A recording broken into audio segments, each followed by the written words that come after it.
Marie a choisi la meilleure part et elle ne lui sera pas enlevée. Au nom du Père et du Fils et du Saint-Esprit. Permettez-moi de vous dire bonjour. J'espère que vous allez bien. Nous allons bien aussi. Le Seigneur nous parle et sa parole nous interpelle à travers la liturgie de la parole de ce dimanche. Le Seigneur nous invite à disposer nos cœurs pour accueillir. Cette parole nous rejoint dans le quotidien de nos vies à travers les différentes facettes de l'hospitalité, de l'inconnu, de l'accueil de l'inconnu et de l'ami. La première chose que nous pouvons retenir ici, c'est qu'il n'est pas nécessaire de connaître quelqu'un pour lui ouvrir les portes de sa maison et le nourrir. C'est Abraham qui nous donne cette leçon à travers sa disponibilité face aux besoins des inconnus accablés par la chaleur et fatigués par la marche. Ne passe pas sans t'arrêter, ou on va t'apporter un peu d'eau. Je vais chercher du pain et vous reprendrez des forces pour aller plus loin. C'est une parole qu'il nous faut méditer au jour le jour, surtout en ces jours où l'hospitalité est un peu remise en cause. La chaleur de l'heure aurait suffi pour qu'Abraham s'excuse et manque à ce tact d'amour comme nous en avons aujourd'hui l'habitude. L'inconnu n'est plus attendu. On a peur. On veut être en sécurité chez soi. Les bienvenus chez nous sont de plus en plus rares, voire rarissimes, sinon formalistes.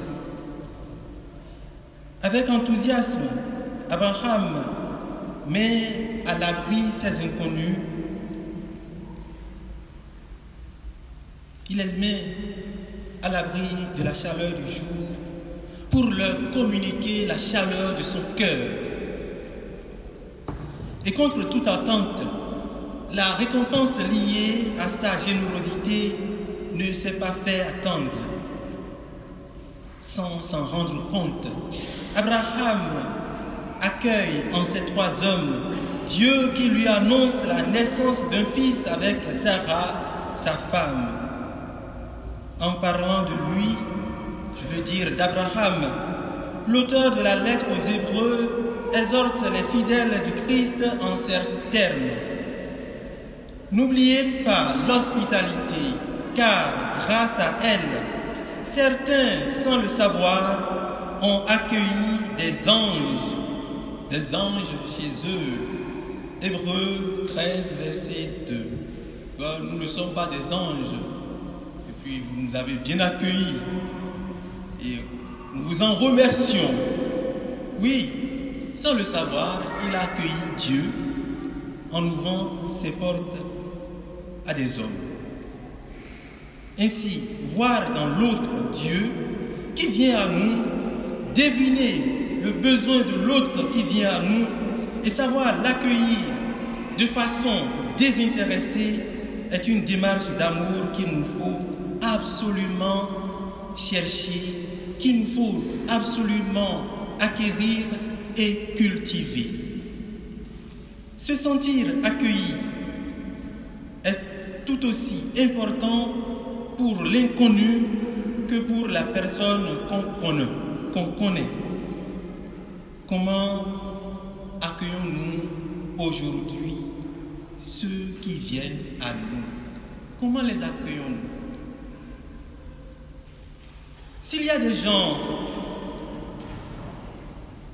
qui savent que nous sommes... S'il y a des gens que nous sommes bien contents de voir, je veux dire, s'il y a des gens que nous sommes bien contents de recevoir et dont la présence nous fait tellement de bien que demeurer longtemps avec eux ne nous dérange point et ne nous ennuie guère, nous devons reconnaître qu'il y a par contre d'autres que nous trouvons parfois très ennuyeux, que nous préférons ne pas accueillir, ne pas rencontrer sur nos chemins. Et pourquoi? Pour nous, il ne doit pas en être ainsi. Apprenons, chers frères et sœurs, à accueillir celui qui vient à nous avec une mémoire et un regard purifié, et nous ne risquons pas de nous tromper. Nous ne risquons pas de nous tromper. Purifions dans l'accueil de l'autre, ou du moins avant l'accueil de l'autre, nos regards et nos mémoires de tout ce qui les souille et nous empêche de voir en l'autre le tout autre. L'évangile de ce jour nous donne de voir deux façons d'accueillir. Marie, très affairée et préoccupée à l'excès, et Marthe, disponible à l'écoute du Seigneur. Jésus dira que c'est Marie qui a choisi la meilleure part.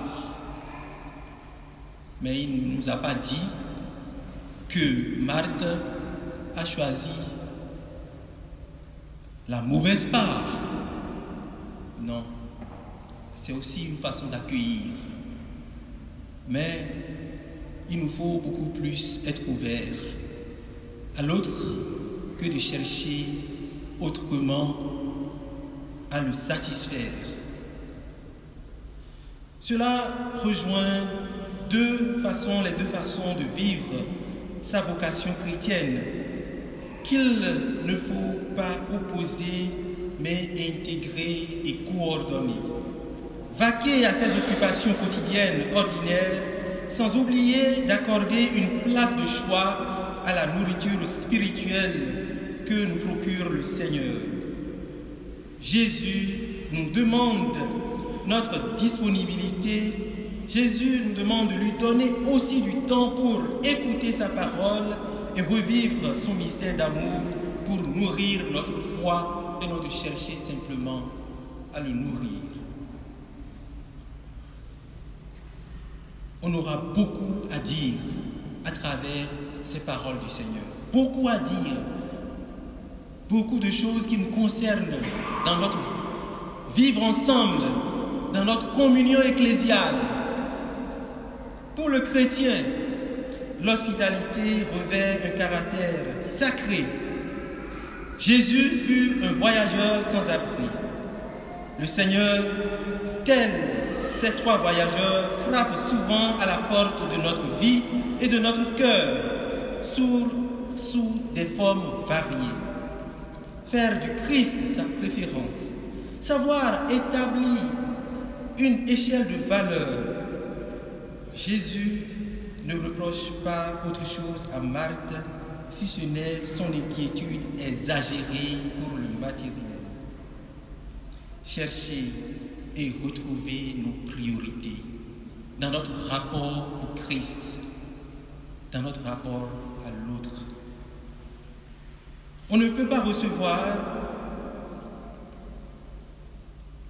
la parole et l'abandonner pour la cuisine. C'est ce que cette parole m'a inspiré dès mes premières années de sacerdoce. On ne peut pas recevoir la parole, la laisser pour aller s'asseoir à la cuisine. Ce n'est pas possible.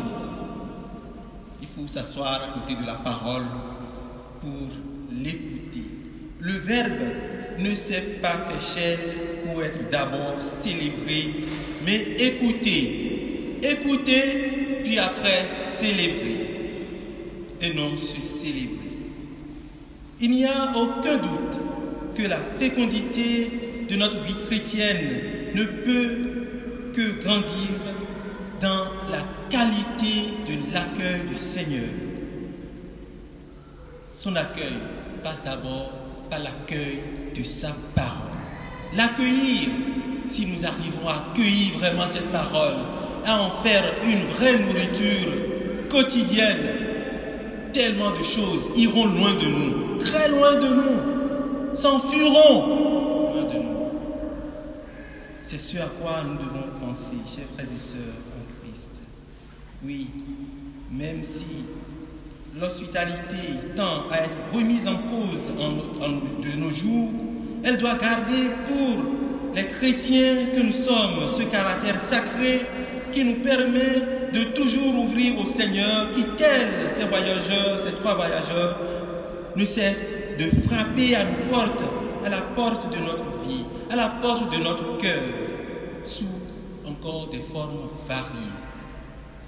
Ne cessons jamais, n'oublions jamais de voir dans l'autre le tout autre. Jésus est toujours celui qui vient à nous. Cela nous empêche, évidemment, de faire de différence parmi ceux qui viennent à nous. Que par la prière